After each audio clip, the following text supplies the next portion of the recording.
Okay, welcome everybody, and as you've probably heard, 1.53 has been released for War Thunder, and so this video I'm going to do a quick overview of some of the new features, planes, and just my findings of the new patch. So to start, I'm going to take a quick look at some of the interface changes.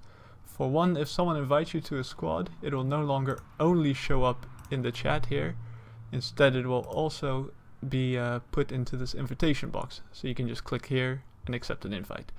Much better than having to look through the chat for those invites. Makes sense to me. Speaking of chat, that's one thing that has changed. The general chat has gone. Instead, you can now create a chat room and people can join. And some people don't like that general chat has gone, but I don't really care. I never used general chat. All I saw was people getting banned there for raging, so it's fine with me that it's now gone. Another thing which I'm not so happy about is the friends list. Your online friends are now at the bottom for me. I don't know if that's a bug or what's going on with that, but that's not exactly very nice. Another important change is how the crew system works. It used to be that you could put 100 points into, or not for every level, but for some things, for instance, you could put 100 points into there, and that's not the case anymore. Instead, every skill has 5 stars, and so it just costs you an amount of points to go up a star.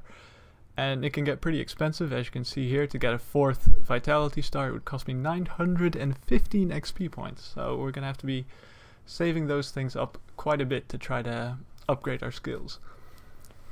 Now, a good thing is that the description of what these skills actually do has been greatly improved, and also the actual quantitative effect has been made more clear.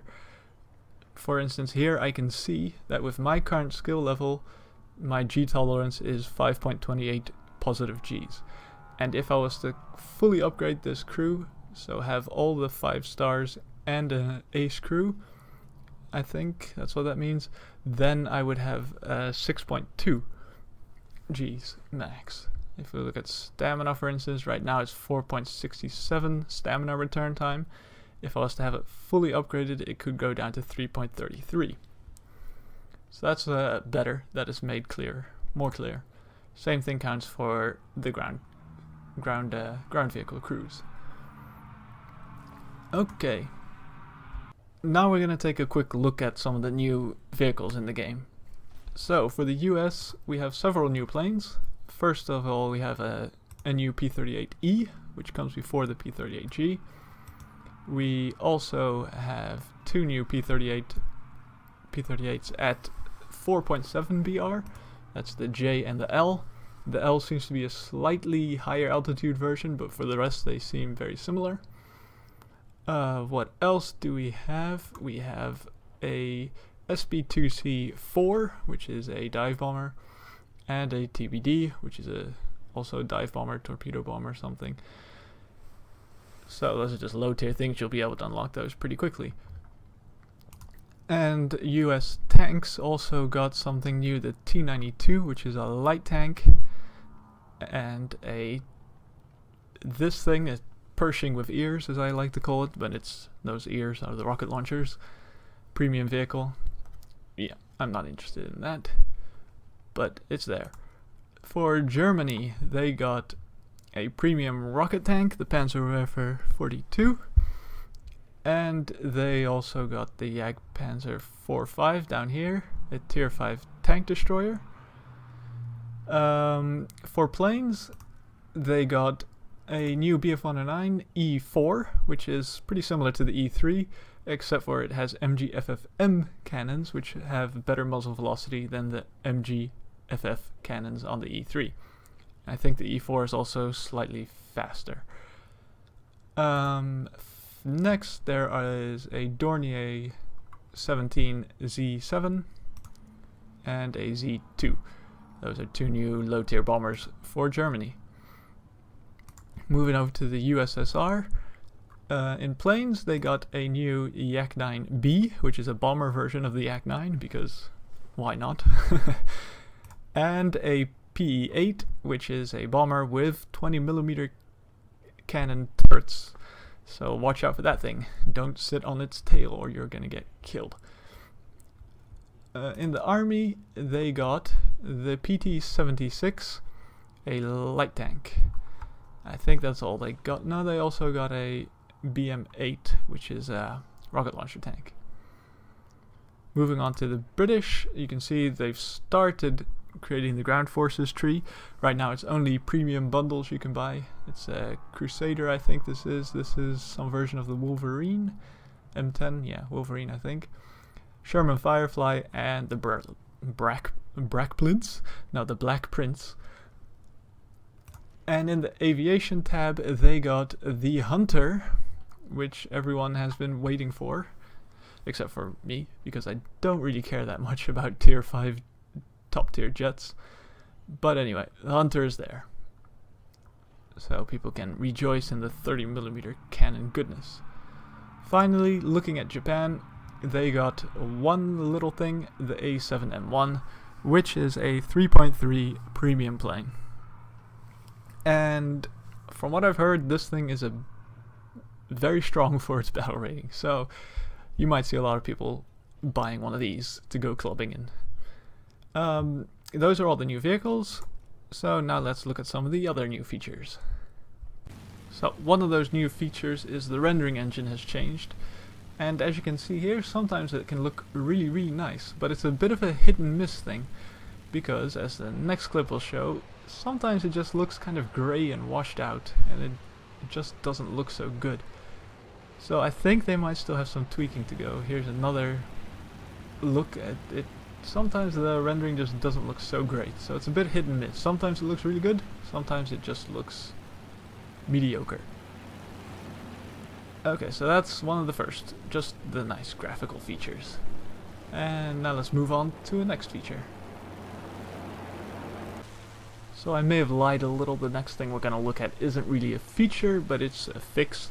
This is the Mark 22 Spitfire, and it used to be that when you would try to turn with this plane with the elevator, sometimes it would start rolling strangely, and it was just flying very strangely. And thankfully that has been fixed. We're about to dive on this Focke-Wulf here, and you'll see that pretty much there's no strange rolling behavior, everything's stable, it's how it should be. And just check if the guns are working. Yeah, they still work, that's nice. I think the fire effects may have been changed a bit as well, so you'll probably notice that. And here's a whole trail of BF-109s you can go for. But either way, this issue was affecting pretty much all the Griffin Spitfires, the LF Mark 9, also some jets such as the P-80 and the F-80 were suffering from it, and quite possibly several other planes. But I think it's been fixed across the board now. And here comes my next victim. Bang, bang, bang. And there we go, it's another one dead. Yeah, I think the coolant leaking or the smoke effects have been changed, and that's what you notice sometimes when the fire's going. Okay, so that's one thing, the random wobbles when applying full elevators. That seems to have been fixed for most planes. Also, be careful of the base AAA. It can be pretty mean. As you can see, well, the AAA is pretty much ignoring me while I killed this poor guy on the runway. But karma is gonna get me pretty soon. See here, I'm just flying casually away from the base. I'm actually pretty far away from the base. Suddenly, bang, one hit. Okay, bang, 2 hits, 3 hits, and I'm on fire and I'm dead. So do not kill people at their airfield. You'll get killed for it, pretty much.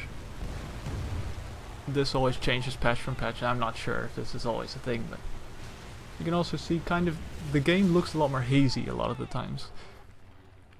This is also a nice little thing, when you die it gives you a little overview of how well you've done. Spectator mode is pretty much the same as it's always been. Okay, let's see what's the next thing we're going to talk about. So here I was flying the Tempest 2. Not much to say about this thing. except for it still has glass wings, so be careful as this enemy is about to find out. There goes his wings. But for the rest, it's pretty much still the same as it was the previous patch. But in this game, something else happens, which is one of the new features, and that is the announcer. He's a lot more talkative. So here we see this LA9. He's coming straight at me in a head-on, so I put a short burst and then elevator down and set him on fire. Okay, very nice.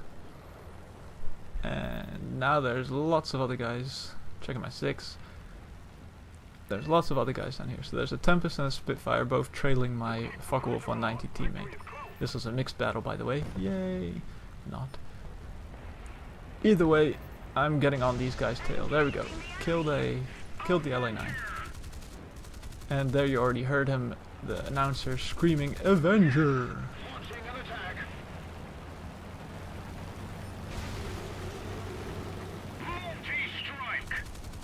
And that was a multi-strike, as the announcer so very clearly made obvious.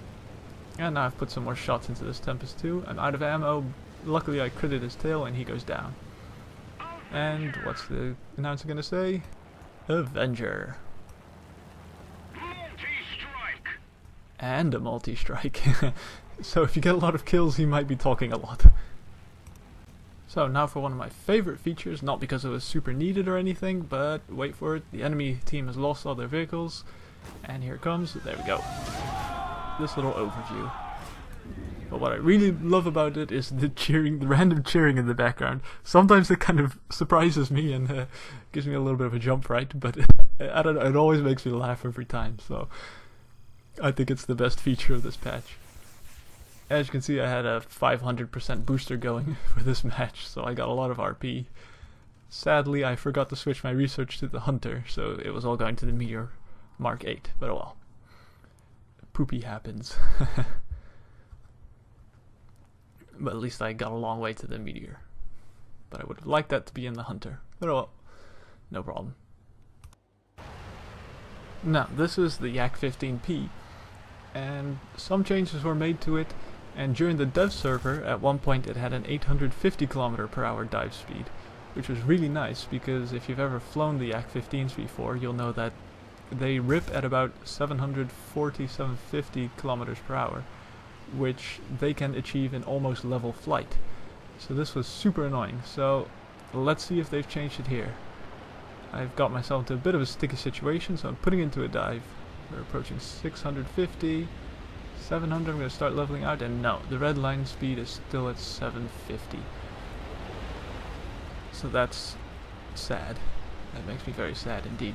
The F8F broke his wings though, so that's nice. And this Tempest is now trying to keep up, but 1v1 I know I can outturn a Tempest if I need to.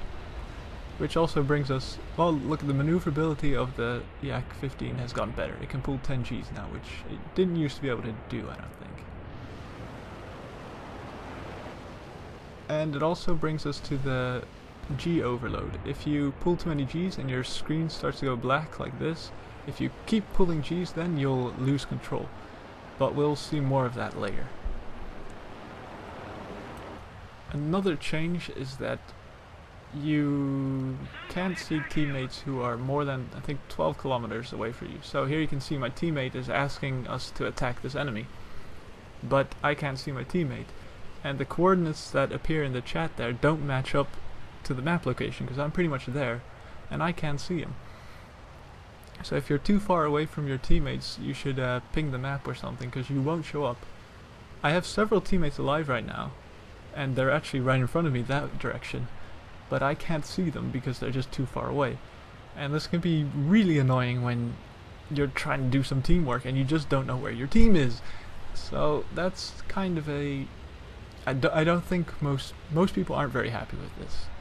So it wouldn't surprise me if they change it. There you go, suddenly another one of my teammates popped up because he came into less than 12 kilometer range. There comes the other one.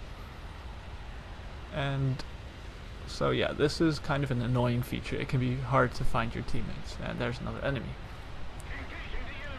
So that's a thing now you have to keep in mind, that if you're too far away from your teammates and you call for help, they can't see you, so they won't know where you are. So you either gotta type in chat exactly where you are, or press M to bring up the map and click on the map itself to give one of those little cues to help your teammate find you. Now, as you can see, the dive limit of the AC-15P is still super annoying.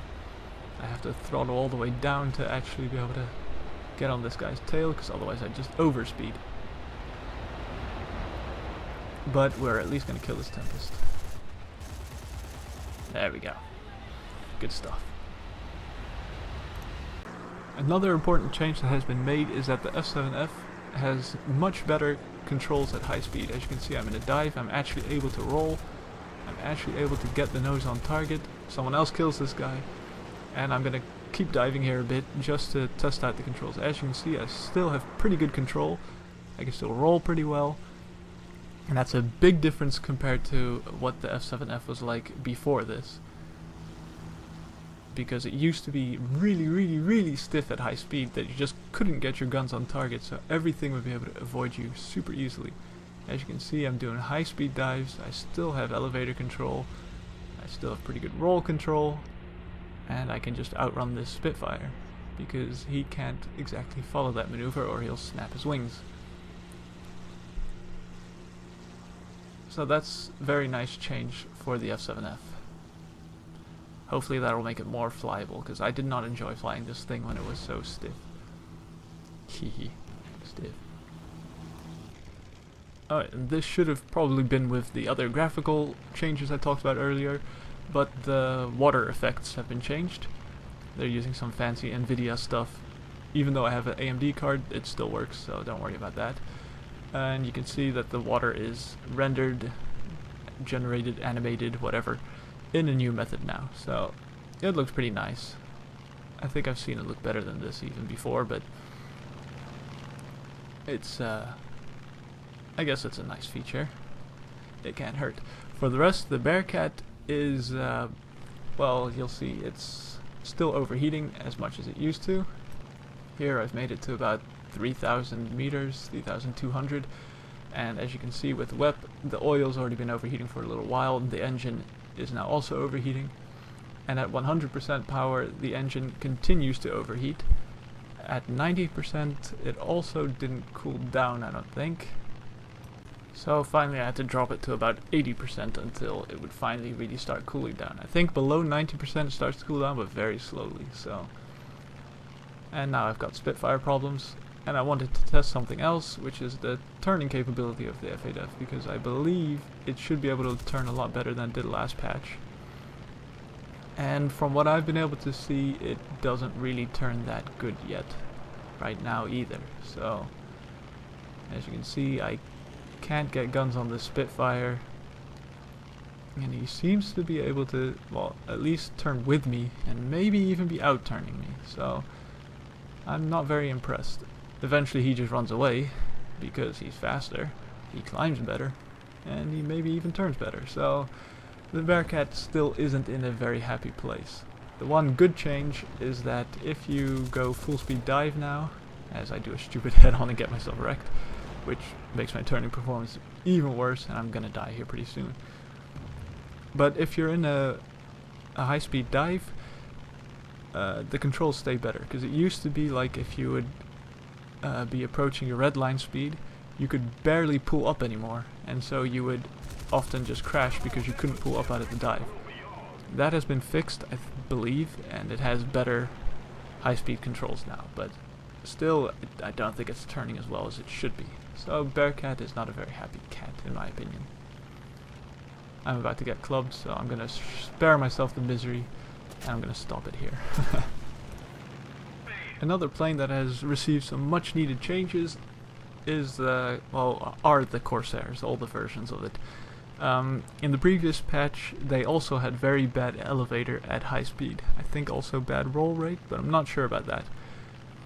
Either way, when you entered a dive, if you would go too fast you'd never be able to pull up out of the dive because you would just have no elevator authority. So that has been fixed, which I am putting to the test here. There's lots of BF-109s up high, but I'm saying screw you guys, I'm going to kill me some lawnmowers because I want to test the dive speed.